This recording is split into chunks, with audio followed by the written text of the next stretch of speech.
मेरे लिए सब कुछ मांग लेंगी क्या माँ? अपने लिए भी तो कुछ मांगी। बेटा, तुम ही तो हमारी जिंदगी हो। ये क्या बचपना है अपराजिता? क्या क्या कर क्या रही है तू? हाँ, कब बड़ी होगी तू? इन आंसुओं को बहले नहीं दो बेटा। कहते हैं ये आंसू हमारे दिल की जुबान होते हैं।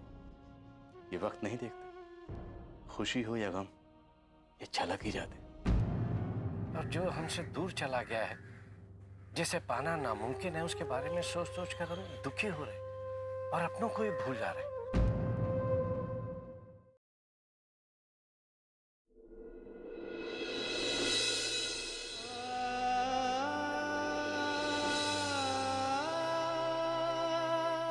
लेकिन अपनी माँ को समझने की कोशिश करो।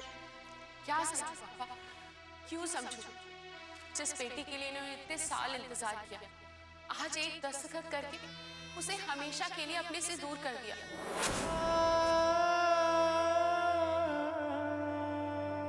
क्या जरूरत थी माँ ये फैसला करने की? क्योंकि मैं नहीं चाहती थी कि मेरी ममता अनु के पैरों में बेड़ियां बन जाए। क्योंकि मैं नहीं चाहती थी कि दो माओं की ममता के बीच में मेरी अनु की मासूमियत कहीं खो जाए।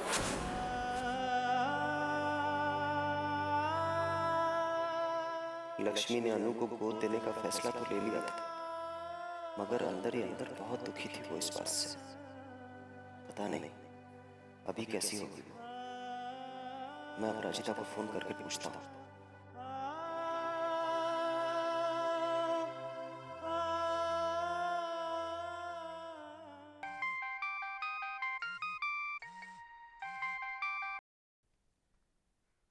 हेलो।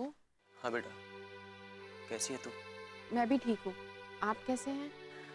अब मैं ठीक हूँ बेटा। मुझे तुम्हारी माँ की चिंता हो रही थी, इसीलिए तुम्हें फोन कर लिया। कैसी है लक्ष्मी? कैसी होंगी पापा माँ? इतने साल जिस बेटी का इंतजार किया, उसे एक पल में अपने से इतना दूर कर दिया। कहती नहीं है, लेकिन मन ही मन में दुखी है। और आज तो उन्होंने मुझे भी डांट दिया। मुझे पता था बेटा ऐसा होगा, इसीलिए तुम्हें फोन किया। तुम उनकी बातों का बुरा मत मानना, अभी वो परेशान है ना, इसलिए। मुझे पता है पापा, मैं माँ की किसी बात से नाराज नहीं हूँ।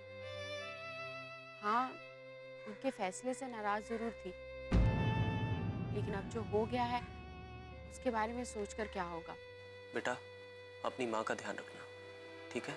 जी पापा। चलो बेटा, मैं रखता हूँ। जी पापा।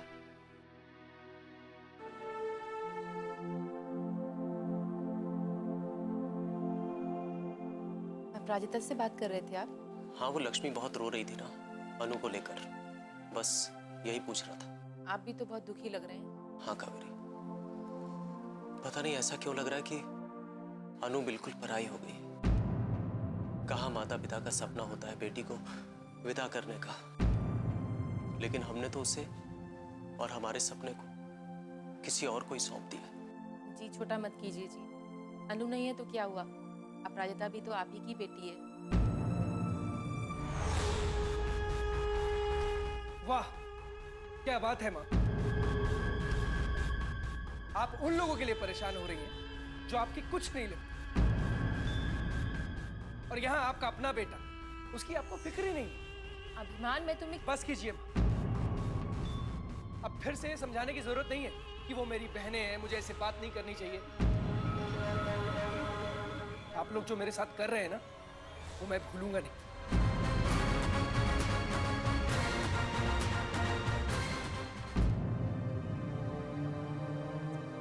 ये को क्या हो गया है?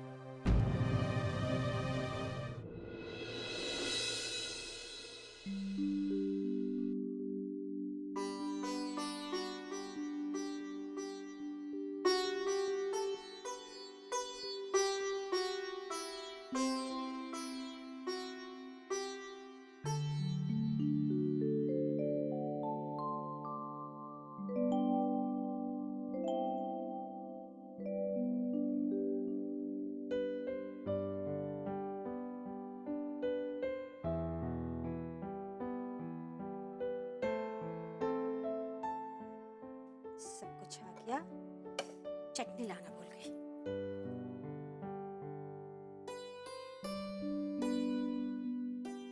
अनु, अनु बेटा, अनु आ जाओ। श्रीमती जी, माना आपको आपकी बेटी की बहुत फिक्र है। आप भूख तो हमें भी लगी है, थोड़ी फिक्र हमारी भी करिए। मैं आपको आवाज लगाने ही वाली थी। बैठिए। बड़ी खुशबू आ रही है। क्या क्या बना है ये?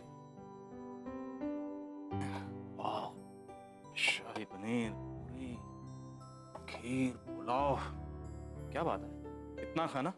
सब कुछ अनु की पसंद का बनाया है। क्यों, आज तो अनु का जन्मदिन भी नहीं है। जन्मदिन ही तो है। बिन बिटिया आंगन सोना।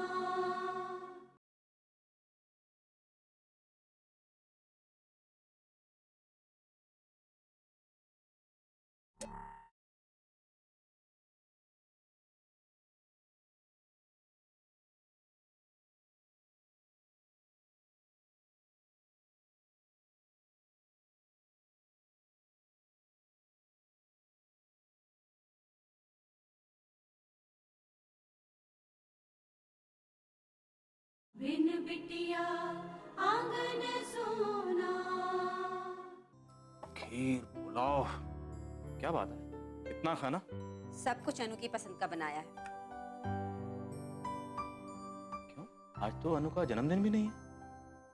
जन्मदिन ही तो है। मैं बहुत खुश हूँ विशाल। अनु आज हमेशा के लिए हमारी हो गई। पता है मुझे क्या लग रहा था कि मेरी अनु कहीं खो गई थी और आज मुझे वापस मिल गई है। बहुत खुश हूँ विशाल। खुशी के मारे मुझे रात भर नींद भी नहीं आई। सही है, पहले तुम्हें अनु के खो जाने का डर था, इसलिए नींद नहीं आती। अब अनु हमेशा हमेशा के लिए तुम्हारी हो गई है, अब खुशी में नींद नहीं आ रही। सही है भगवान जी, इस धरती पर आपके मनुष्यों को चैन नहीं, सुख से नहीं रह सकते हो। मैं भी ना कहा आपसे, क्यों टाइम वेस्ट कर रही हूँ बात करके। अनु, अनु बेटा कहाँ हो? ये लड़की भी ना मैं देखती हूँ। कहाँ है? चल। अरे बेटा जी कहाँ हो? इतनी बेसब्री से आपका इंतजार हो रहा है। इंतजार मेरा? क्यों? अरे क्यों मतलब, तुम्हारी माँ ने 56 भोग तैयार किए हैं तुम्हारे लिए। देखो क्या क्या बनाए, ये शाही पनीर, ये पुलाव, ये पूरी और ये खीर। वाह। Oh my God, thank you so much माँ, आई लव यू। क्या खाना पसंद करोगी? वही जो आप मुझे अपने हाथों से खिलाएंगी। तो सबसे पहले मीठे से शुरू करते हैं।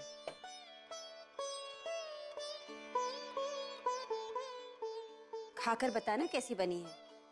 ठीक है माँ।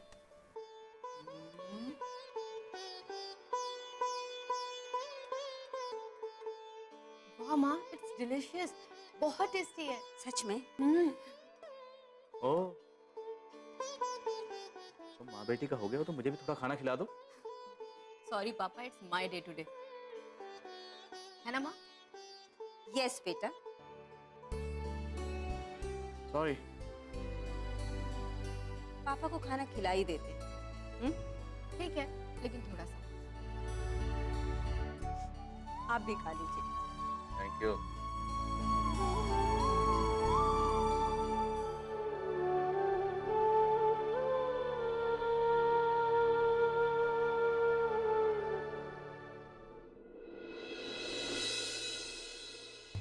ठाकुर साहब चलिए अंदर चलकर आराम कर लीजिए। पता नहीं क्यों ठाकुर, मन बहुत बेचैन हो रहा है। ऐसा लग रहा है जैसे कुछ होने वाला है। ठाकुर साहब ऐसा कुछ नहीं होगा। आप भी पता नहीं बैठे बैठे क्या क्या सोचते रहते हैं। हमारा डर बेकार नहीं है ठाकुर। इन दिनों जो कुछ हो रहा है उसे देखकर तो ऐसा लगता है कि कभी भी कुछ भी हो सकता है। नहीं, कुछ नहीं होगा। भगवान पे भरोसा रखिए, सब ठीक ही होगा। हर पल बहुत भारी लग रहा है ठाकुर। ऐसा लग रहा है जैसे कुछ बुरा ना हो जाए। नमस्कार ठाकुर साहब। बैठो। अब कैसी तबीयत है आपकी ठाकुर साहब? तबीयत तो देख ही रहे हो, अपने वश में तो कुछ है नहीं। तुम बताओ क्या हाल है? माफ कीजिए ठाकुर साहब, आपकी तबीयत खराब है लेकिन फिर भी मुझे आना पड़ा। क्या हुआ? एक बहुत बुरी खबर है ठाकुर साहब।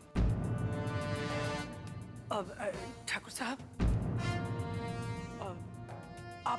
आप अंदर चलिए, आराम कीजिए। मैं नारायण को भेजती हूँ, वो आके बात कर लेगा। चलिए। नहीं ठकुराई, हम कहीं नहीं जाए। बताओ वकील, क्या बात है? ठाकुर साहब, आप जिद मत कीजिए। चलिए अंदर चलिए। मैंने कहा ना, नारायण आके बात कर लेगा। नारायण, नारायण! बेटा, वकील साहब आए, तुम इनसे बात करो। माना कि हम कमजोर हो गए हैं ठकुराई, लेकिन इतने भी कमजोर नहीं है कि कोई आघात न झेल सके। बताओ वकील, क्या बात है? ठाकुर साहब, ठाकुर तेज बहादुर सिंह जी की पुश्तैनी जमीन को लेकर जो आपका मुकदमा चल रहा था,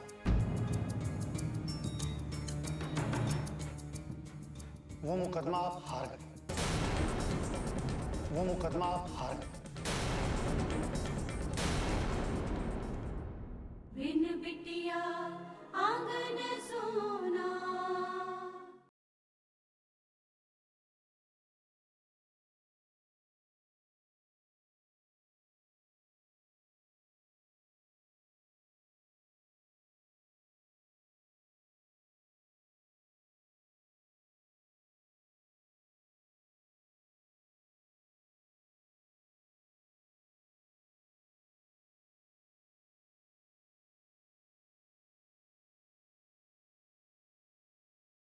बिन बिटिया आंगन सोना।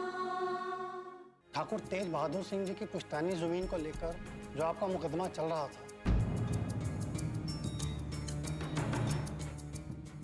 वो मुकदमा आप हार गए। वो मुकदमा आप हार गए।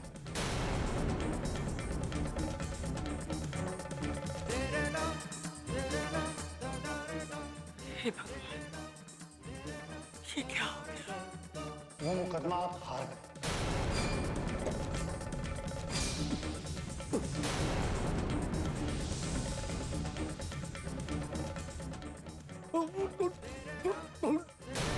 ठाकुर साहब, बाबूजी,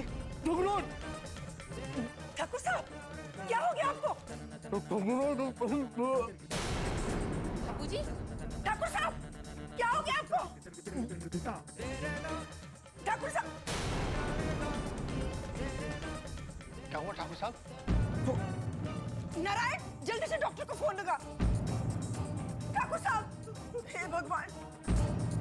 हेलो हेलो डॉक्टर साहब। हाँ, बाबूजी की तबीयत खराब हो गई। हाँ, थोड़ा जल्दी आ जाइए।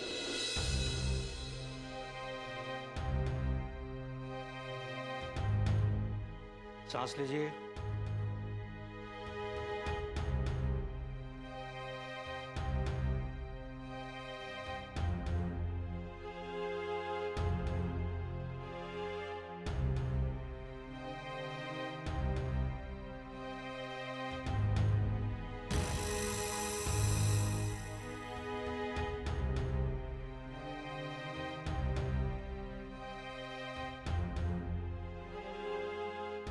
डॉक्टर साहब, क्या हुआ बाबूजी को? इनकी तबीयत तो बहुत सीरियस है, इन्हें फौरन अस्पताल में भर्ती करवाना पड़ेगा। तो फिर देर किस बात की है डॉक्टर साहब? जल्दी कीजिए ना। हमें कहीं नहीं जाना। जिद मत कीजिए बाबूजी, आपकी हालत बहुत खराब है। आपको भी इलाज की जरूरत है बाबूजी। डॉक्टर साहब, आप इन्हें भर्ती कर लीजिए। हमने कह दिया ना, नहीं जाना तो नहीं जाना। ठाकुर साहब, ये कैसी जिद है? आपको इस वक्त दवाई की जरूरत है, इलाज की जरूरत है। अगर वक्त पे इलाज नहीं हुआ तो आप और बीमार हो जाएंगे ठाकुर साहब। हो जाने दो, बीमार हो जाने दो।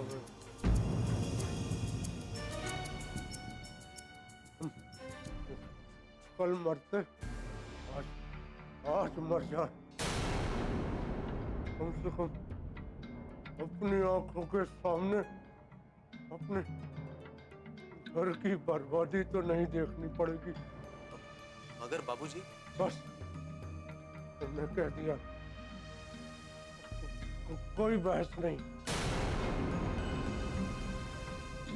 हमारी बस यही इच्छा है कि हमारी अंतिम सांस इस हवेली में निकले। अब आप ही बताइए डॉक्टर साहब, हम क्या करें? इनकी जीत के आगे कर भी क्या सकते हैं?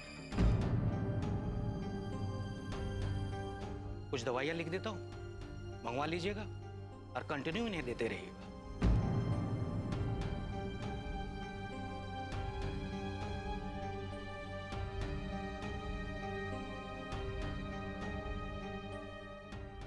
डॉक्टर साहब।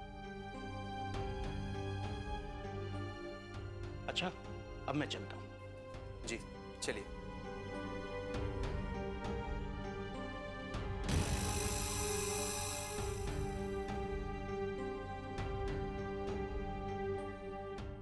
आप समझ नहीं रहे हैं ठाकुर साहब।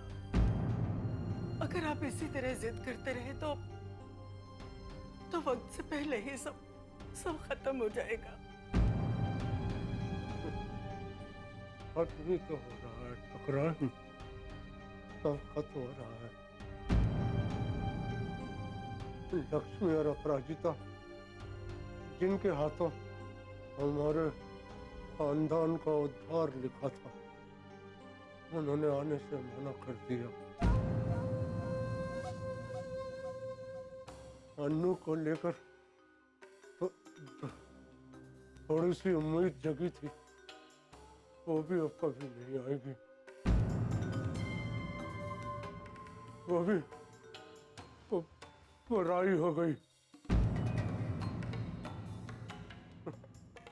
अब हमारे खानदान का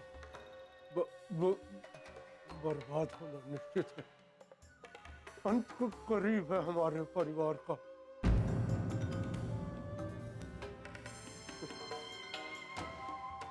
हम अपनी आंखों के सामने सब कुछ बर्बाद होते नहीं देखना चाहते। इससे पहले कि हमारी आंखों के सामने सब कुछ बर्बाद तबाह हो,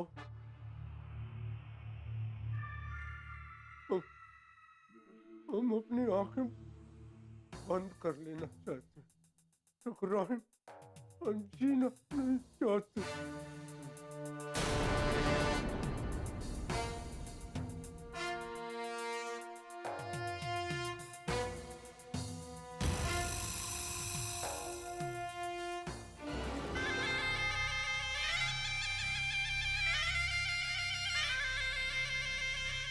बिन बिटिया आंगन सोना।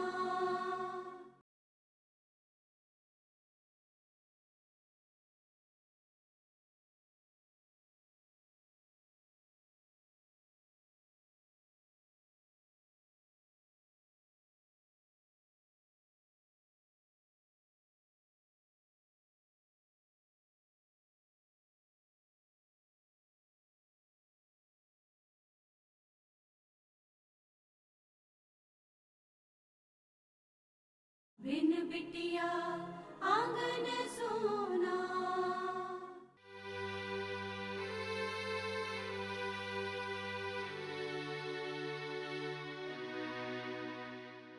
बाबूजी की तबीयत के बारे में मुझे अपराजिता से बात कर लेनी चाहिए, शायद वो कुछ बता सके।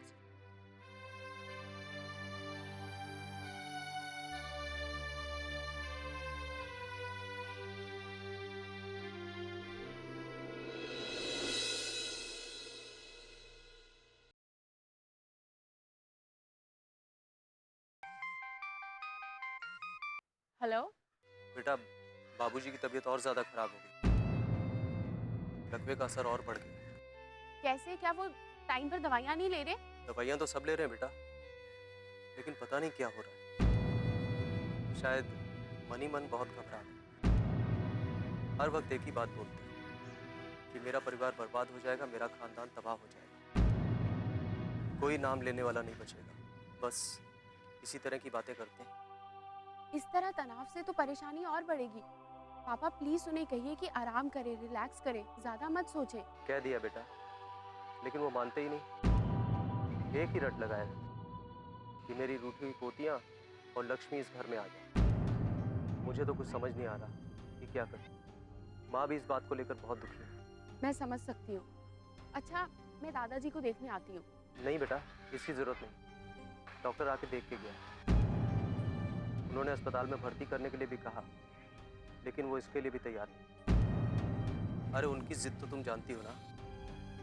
तुम्हारे आने से ऐसा ना हो कि वो तुमसे यहाँ रहने की जिद करने लगे। इस तरह तो उनकी बीमारी और बढ़ जाएगी, और जिस एज में है वो, इस तरह तो रिकवरी होना बहुत मुश्किल है। अब तो मैंने सब भगवान पर छोड़ दिया, वो जैसा चाहे करे। पापा आप एक काम कीजिए, जो दवाइयाँ डॉक्टर ने लिख कर दी हैं, आप प्लीज उनके नाम मुझे SMS कीजिए। मैं देखती हूँ कुछ और क्या हो सकता है। ठीक है बेटा, मैं SMS करता हूँ। जी पापा।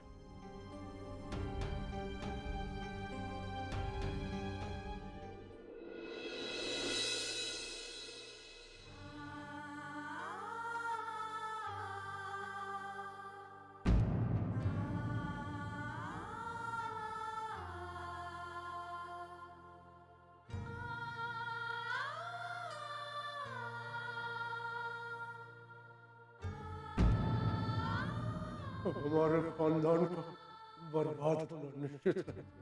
अंत को करीब है हमारे परिवार का। बचपन से उनका हुक्म मानते रहे, जो उन्होंने कहा किया। वो हमारा दम घोटते रहे। बचपन से हमारी सांसों को अपनी मुट्ठी में बंद रखा उन्होंने। तुमने फिर से वो सब सोचना शुरू कर दिया।